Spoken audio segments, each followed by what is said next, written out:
we set out with, at the time, what was a historic goal, which was to make it the most watched women's boxing match of all time. And so we said we're not going to rest until we ensure this boxing match breaks that figure. And we were able to succeed, again, because of so many media that ended up leaning into the story, influencers that talked about it. And again, the communications that our partners ended up, kind of releasing out into the world saw 1.5 million viewers. Wow. And records are made to be broken, especially when it comes to women's sport. You don't set a record and hope it never gets broken. You hope it gets broken the very next day.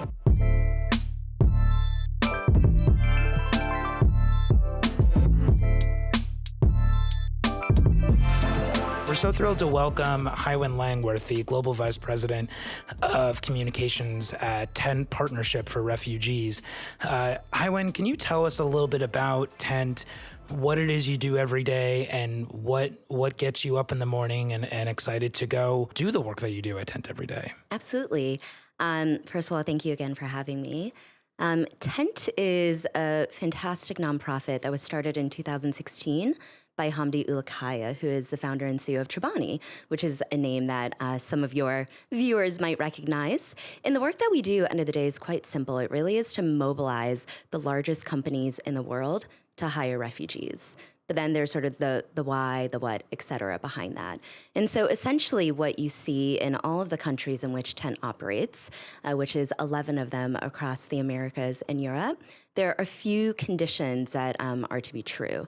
The first being that refugees who have legally arrived in those countries fleeing violence and persecution oftentimes struggle to secure employment because of a number of common barriers that they face, whether it's language barriers, lack of familiarity with the local labor market, absence of professional and social networks. So they're just unable to find jobs. At the same time, in all of these markets, there's significant and ever-growing labor shortages. We just launched, actually, today in Sweden, Tent Sverige, our latest national coalition. Sweden's currently facing 75% of employers that are reporting they have labor gaps. They can't fill talent. And so in all of these countries, you have refugees who are unemployed, yet so eager and ready to work in order to really rebuild their lives again and regain their dignity, their identities, start over, and then employers who are struggling to find talent when, there's obviously an incredible pool of very qualified talent right under their noses. And so the work that Tent does is to help companies understand, one, refugees are there and ready to be hired into their roles. And once hired, there's a tremendous business case to be made. They have higher retention rates, they help increase overall employee engagement, they drive consumer loyalty, so on and so forth. And by essentially matching these two entities, that employers who are struggling to fill roles and the refugees who are ready to work, we're able to really create employment opportunities that are, good for refugees, good for businesses, and really just kind of good for society overall. I would imagine over the last several years, I've known you since you, well before you took on this role, but at the beginning of your tenure at Tent, which was 3 years ago? Exactly. 3 years ago. We're living in a pretty different political climate than we were a few years ago. I'm curious how the pendulum has swung in one way or another of companies' willingness, interest, excitement to invest in hiring refugees, how that's changed over the last couple of years in positive and negative ways, and how you're reading the room right now. I'm definitely going to answer your question, but first I just wanted to circle back to one word that you said, which is this idea of investment, because that's exactly what employers are doing when they essentially agree to sign up and, join Tent and work with us to hire refugees into their workforce. Tent, the services that we offer are absolutely free of charge, working with HR teams on the ground to expand their talent pipelines, reach new candidates, hire and integrate refugees into their workforce. But that does take investment. And so companies are investing to do this work as they would invest in any, new talent pipeline that they're trying to bring into their workforce. So I think that's a very apt word to use here because, of course, as the world changes, as, the policy landscape shifts and as companies are faced with so many competing priorities when it comes to DEI, when it comes to CSR, how do we convince them that continuing to invest in their existing talent as well as continuing to expand, their current talent pipelines to reach even more refugees is the right investment to make right now? And I'll say overarchingly, we've seen that companies really have not changed in terms of their appetite to work with us. What's changed is, really relevant to the work that we do, which is the level at which they're then excited and eager to publicly communicate about, the refugees that they're hiring into their workforce, refugee integration as part of their broader talent strategy. But oftentimes what you see is privately, nothing has really changed. They're still eager to work with us to see, how can we bring additional refugees into our workforce, whether it's here in the US or, in Europe from Spain to Germany. I think the other thing that we've seen as well is, Tent right now, I haven't even said, right now is made up of a network of 500 major companies. We reached that milestone earlier this year. Excellent. All leading companies, the likes of Amazon, Marriott, Hilton, Pfizer. And since, kind of the last year has played out, we've only heard from a handful of companies that they're a bit hesitant to continue their relationship with Tent. Other companies are either joining Tent for the first time. In the US alone, we've seen more than 20 companies join in the last year and a half. Relatively small compared to maybe 2 or 3 years ago, but there's still that continued momentum. And then also, these are companies that are not only joining us, but really working with us to understand what can I do in this moment. In the case of the U.S., we have over 200 companies that we work with in the Tent U.S. coalition. Many of these are companies that have hired hundreds, if not thousands, of refugees over the years. So they're working with us in a few ways. One, how can I understand how I can very quickly support and protect my existing employees who perhaps are now at risk because of the new policies that are being rolled out? In addition, how can I also maybe continue to take this work forward, within the new, more restrictive parameters that we find ourselves here in the U.S., where refugee admissions are 99% down compared to a few years ago. But still, there's tens of thousands of refugees that are already here in the United States that are legally authorized to work, and many of whom remain unemployed or in positions that are very not commensurate to the talent and the backgrounds that they bring. And so these are companies who are still very interested in reaching those individuals.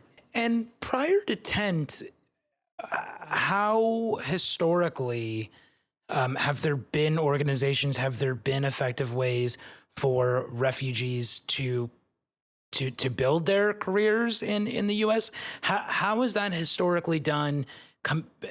How has that historically been done compared to the processes and facilitations that Tent makes to make those opportunities possible?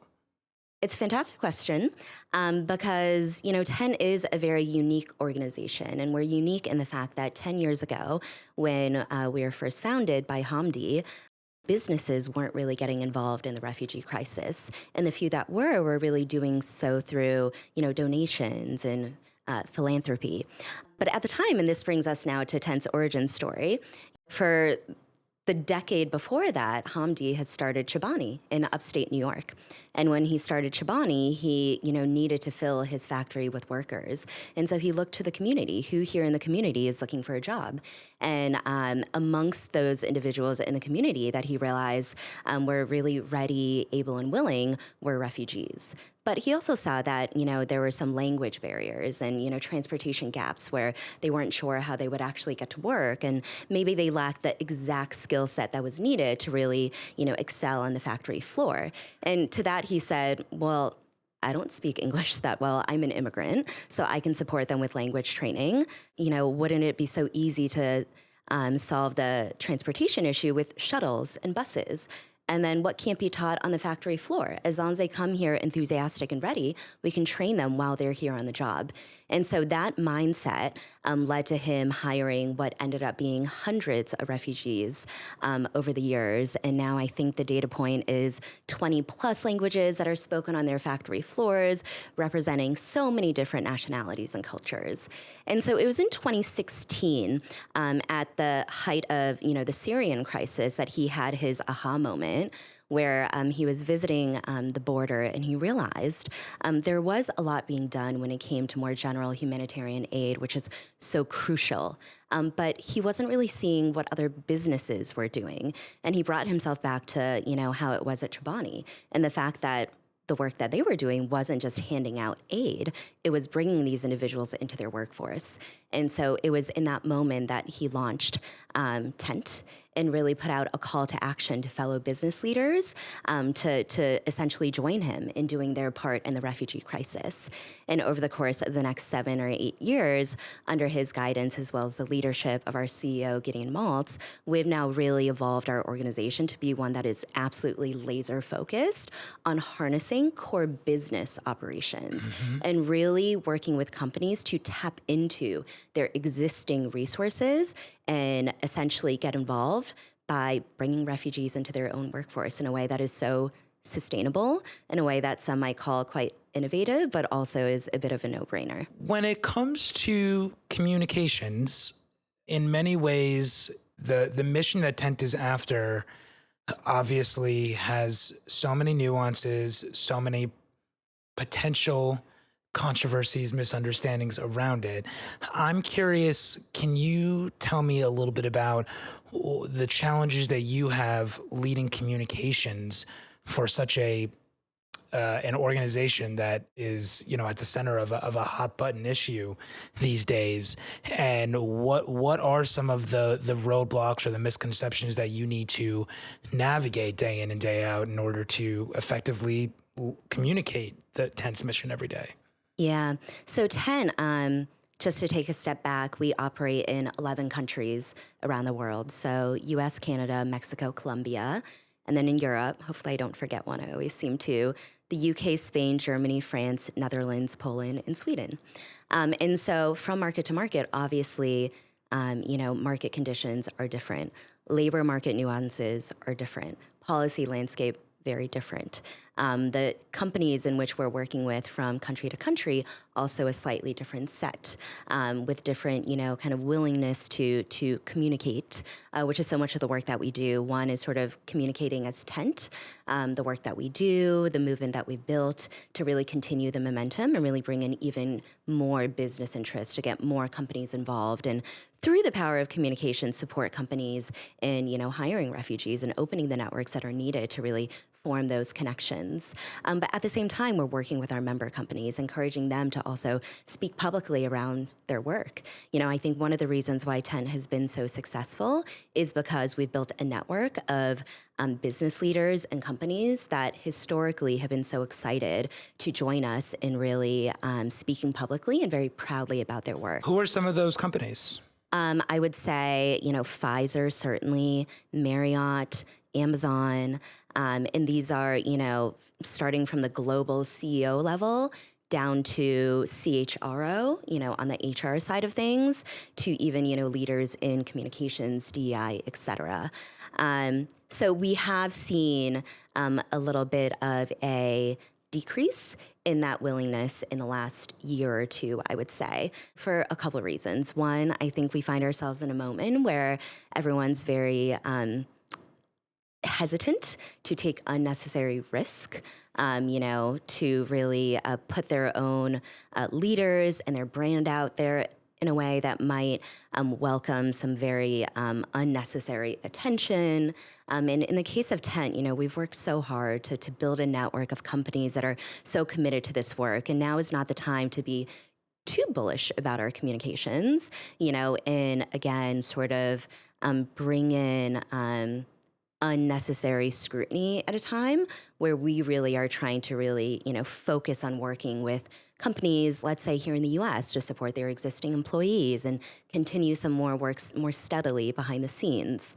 That being said, I think as you go to some of our other markets where maybe conditions are a bit more welcoming and favorable, we do tend to be a little louder. I mentioned that today we launched Tensverga, so our national coalition in Sweden, and that saw 25 companies essentially step up and join us as inaugural member companies, including a number of Swedish or Sweden headquartered companies, as well as many multinationals that we work with in other markets. And so I'd be curious to latch onto that from a communications perspective.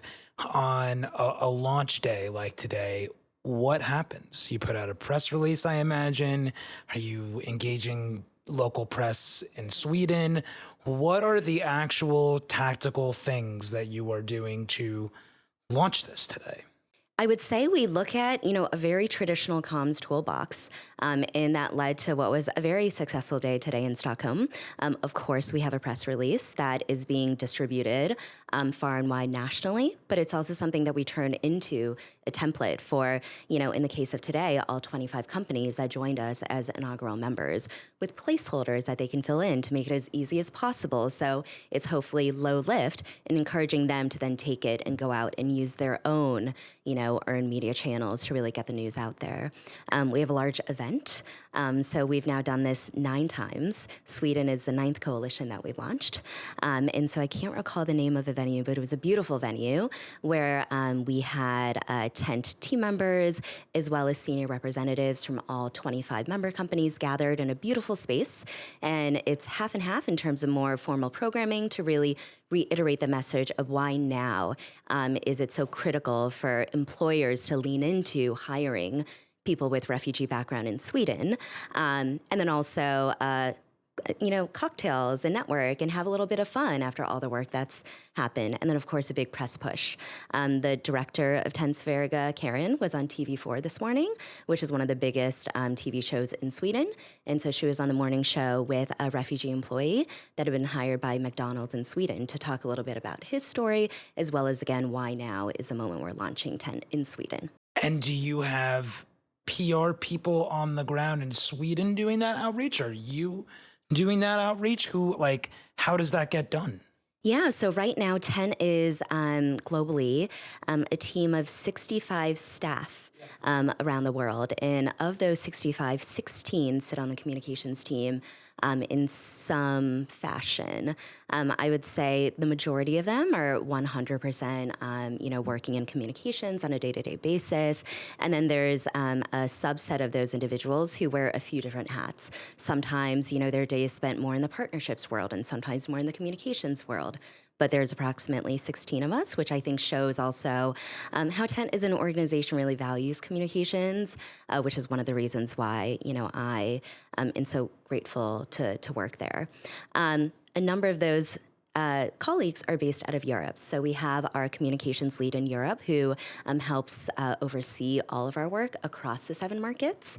And in the case of Sweden today, we did work with a local comms agency who essentially we guided, every step of the way in helping to understand our objectives, our messaging, all the usual things to make sure that the places we showed up today were incredibly meaningful as well as ideally mainstream so that we were making as big of a splash as possible. Sure.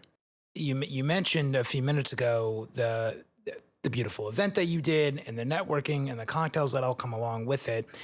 I don't think I fully understood the power of those kinds of moments really until I started, until the day that you and I actually met, which was at some venue here in the city. Oh my gosh. I don't even know what venue it was. Do you remember?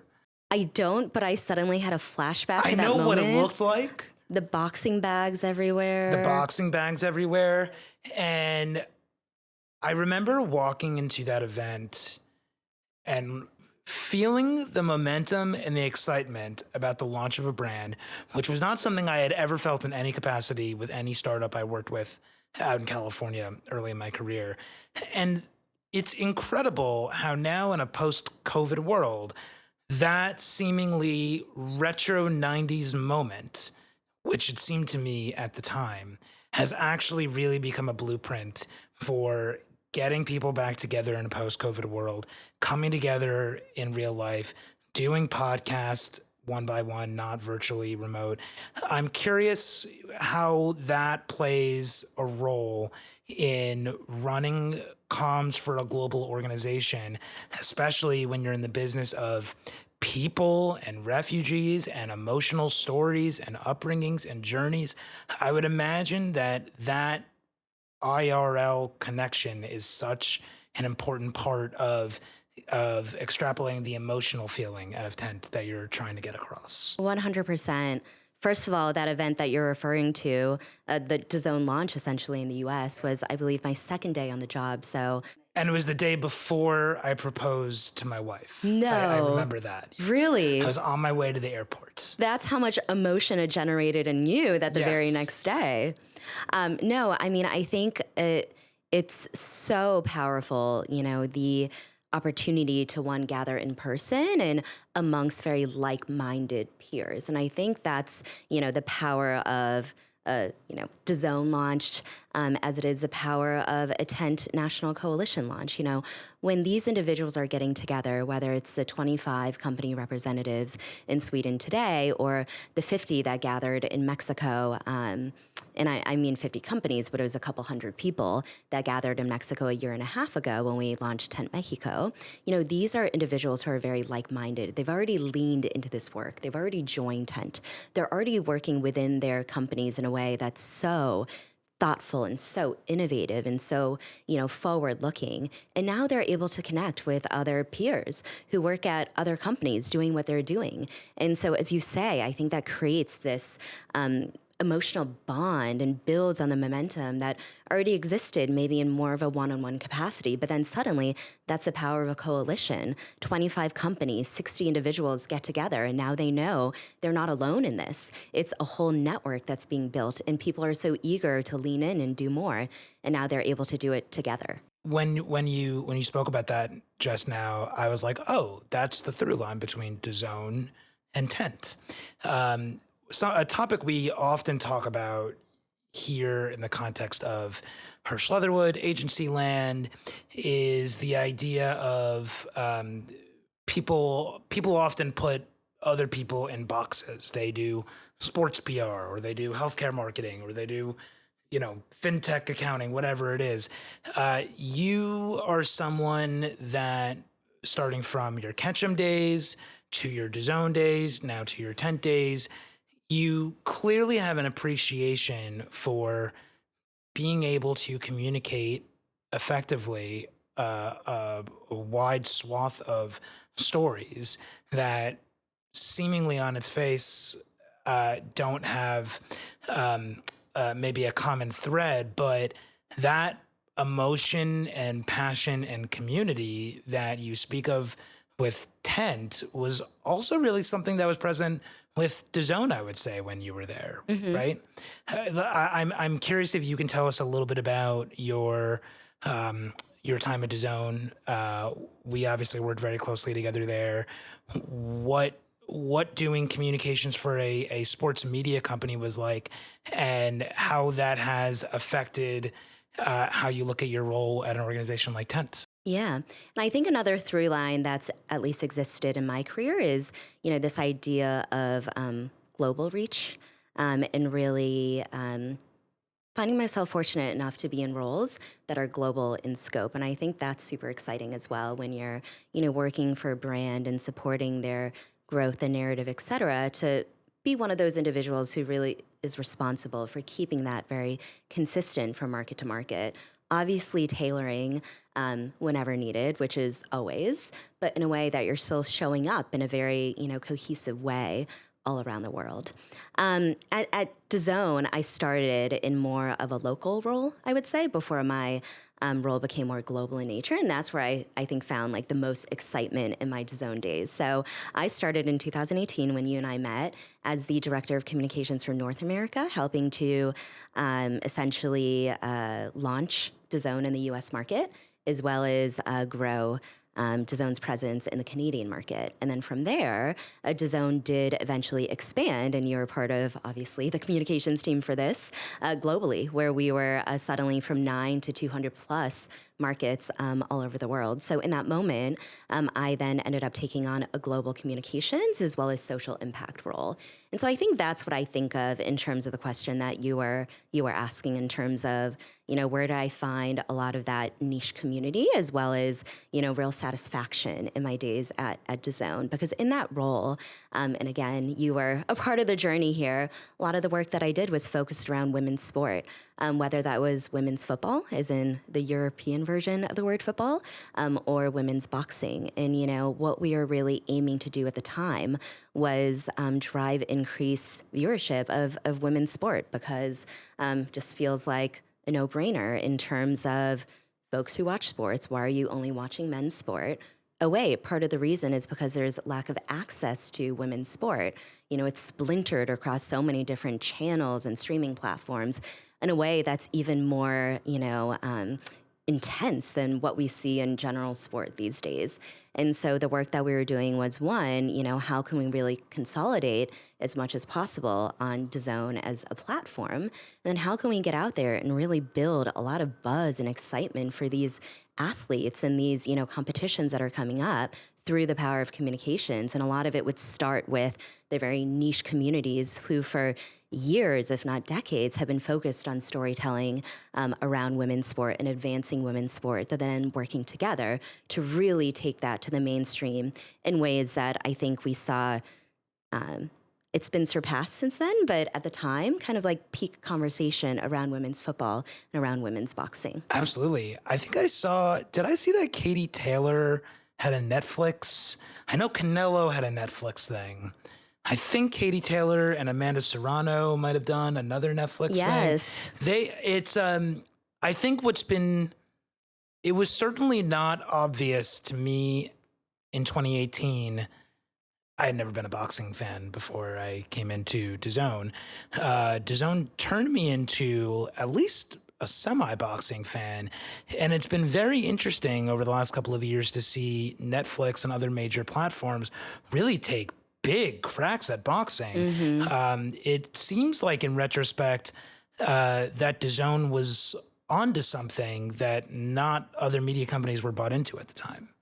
I like to think that, and I like to maybe take some credit in terms of the work that we did when it came to communications around this back in 2021, 2022. So you're remembering exactly correctly. The Katie Taylor, Amanda Serrano 3, so the third in their kind of trilogy of fights, took place on Netflix very recently. Right. But the first one was on DAZN in 2022. And so at the time, in partnership with their promotional agencies, with Madison Square Garden, which is where that fight actually took place, and obviously the entire team at DAZN, we set out with, at the time, what was a historic goal, which was to make it the most watched women's boxing match of all time. In crunching some numbers, we knew kind of past viewership to be just under the 1 million mark. And so we said we're not going to rest until we ensure this boxing match breaks that figure.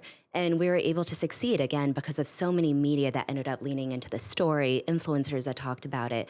And again, the communications that our partners ended up, kind of releasing out into the world in that fight. So this was in May 2022, I believe, saw 1.5 million viewers. Wow. And records are made to be broken, especially when it comes to women's sport. You don't set a record and hope it never gets broken. You hope it gets broken the very next day. Right. And so it's, incredibly exciting to see additional, even more mainstream players enter the mix and put as much, if not more, investment into women's sport. Well, and you do get a lot of credit for those days, because DAZN certainly continues to be a story and a narrative that I bring forth to people. The example I always bring up to people, especially in the context of emerging industry challengers, is for many months in 2019, early 2020, when we would see a sports streaming industry story come out, it was very regular that the reporters would say sports streaming services like ESPN Plus and DAZN. DAZN had a fraction of the rights that ESPN had in those days. DAZN's positioning and stature and sophistication as a modern media company, they really punched above its weight. Yes, in communications and PR, but across the whole spectrum, I would say. I agree. And I think part of what we were trying to do at the time was, one, make sure we were positioning ourselves not as a local streaming entrant, but very much a global disruptor when it came to access to sport and, democratizing sport. And so we really leaned into that narrative, even when, there were critics and there were plenty. We made sure, again, from market to market, we were very consistent with that. We were confident. We knew what we were striving to do. We knew the set of rights we already had. We knew kind of the direction in which, the platform was going. And we just, wanted to make sure that that was a story that was being told and that was the momentum that would really continue. I didn't know who Canelo Alvarez was before I started working with DAZN. It might have been just you then who didn't know Canelo. Even I knew who Canelo was. It could have been. But I remember going to one of the press conferences. Who was he fighting? Not Triple G. No. Who's my favorite fighter of all time. Oh, Triple G's your favorite fighter? Mm-hmm. And he's still fighting, right? Or is he like sort of on the way out? A little bit on the way out? I think, yeah, okay. Well, Canelo's certainly still fighting, but he lost his most recent match. He did. Right? Mm-hmm. Who did he lose to? Spencer Crawford. So you're still pretty tapped into the boxing world. Firstly, if I said the wrong name there, then we'll cut it. Hopefully, I don't get massacred for it. But yes, I do. I very much still find myself. You loved Bellator. I remember you loved Bellator. I loved Bellator, RIP. But I also learned to love boxing over the years. When I first joined DAZN, it wasn't because I loved boxing. It's because I was so excited to work in sports media. Right. And with colleagues that, you and I both have in common. But yeah, I've continued to really not live and breathe boxing, but very much stay in the know in terms of what's going on. I'm definitely a millennial in the sense that I spent a lot of time on Instagram, through which I followed all the boxing channels, all the sports sites. So it's hard really not to miss that news. And I find myself definitely scrolling a little bit longer and clicking into, stories a little bit more when they are about some of those, really big personalities that we got to work with back in the day. It's funny. I no longer subscribe to the boxing blogs. What I do still have is a effective Google alert for Chris Legentil, our favorite. That's funny.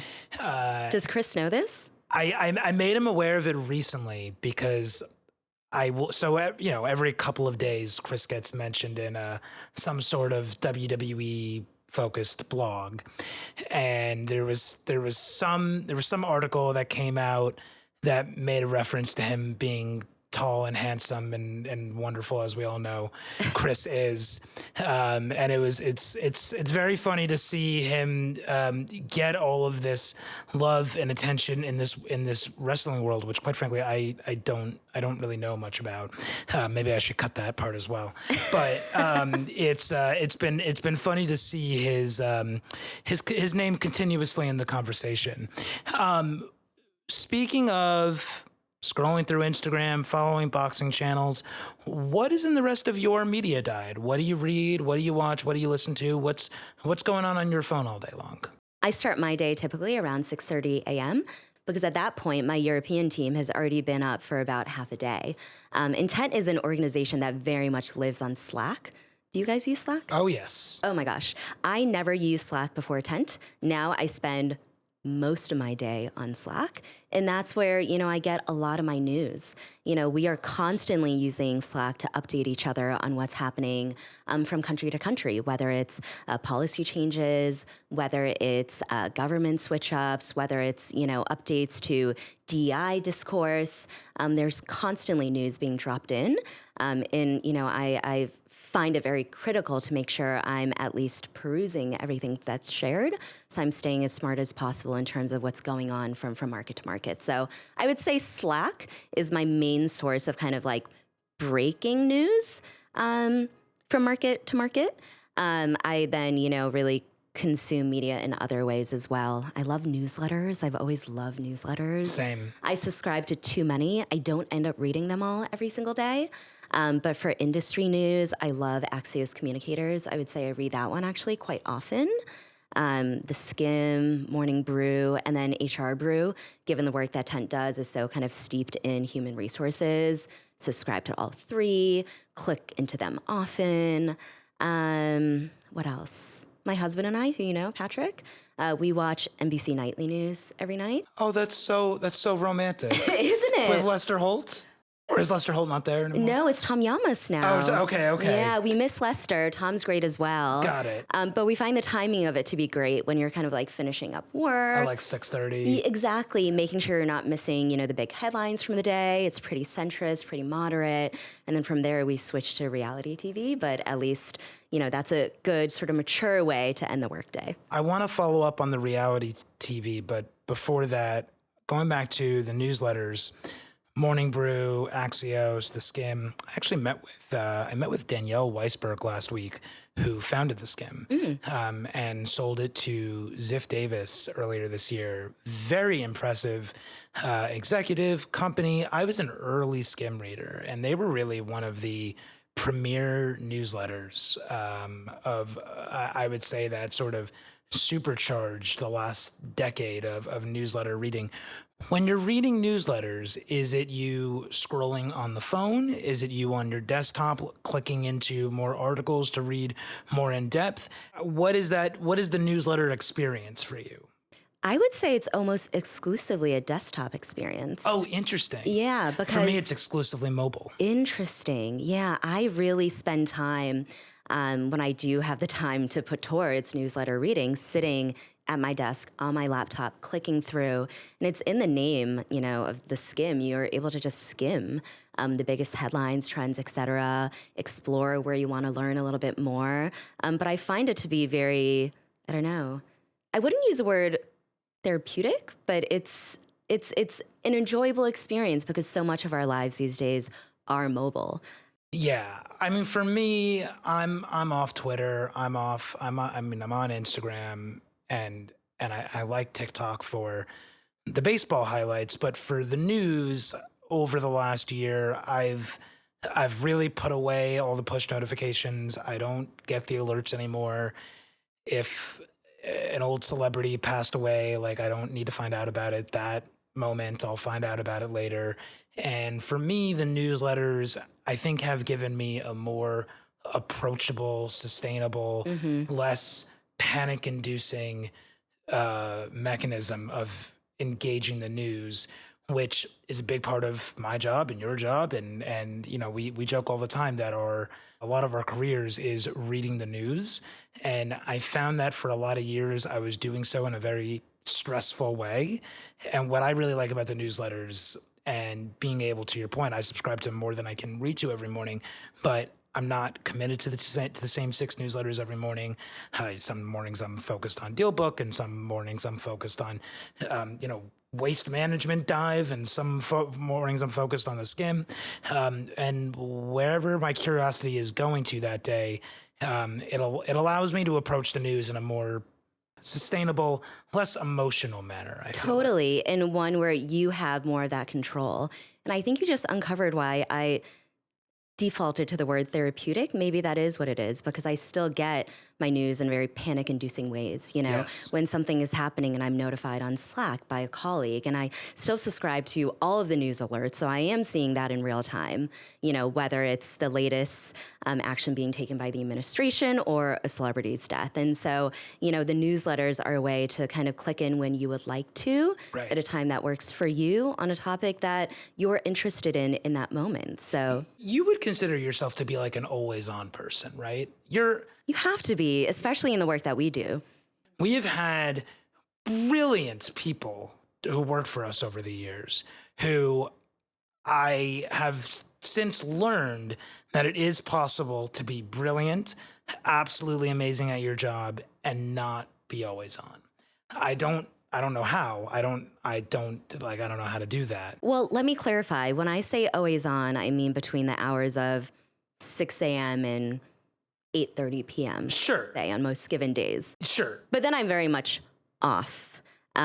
Having all the alerts turned on just in case something happens and you need to jump back in. But that's when we turn to, our reality shows and relaxing and really not thinking about anything, because the work that I do, the work that so many of us do, it's hard. It's exhausting. It is exhausting. And so you need to be able to take that break, even if it's just for, small spurts on a daily basis. So what reality shows are you watching these days? Oh my gosh. Pat and I recently have really gotten into Summer House. Have you seen that? No, I'm not familiar. Oh, we love it for a few reasons. So it's a show about, first of all, New York City professionals who summer in the Hamptons. And so each season of Summer House essentially follows them from Memorial Day to Labor Day. And they go to the same house in the Hamptons every single weekend. So you can imagine the drama that ends up unfolding.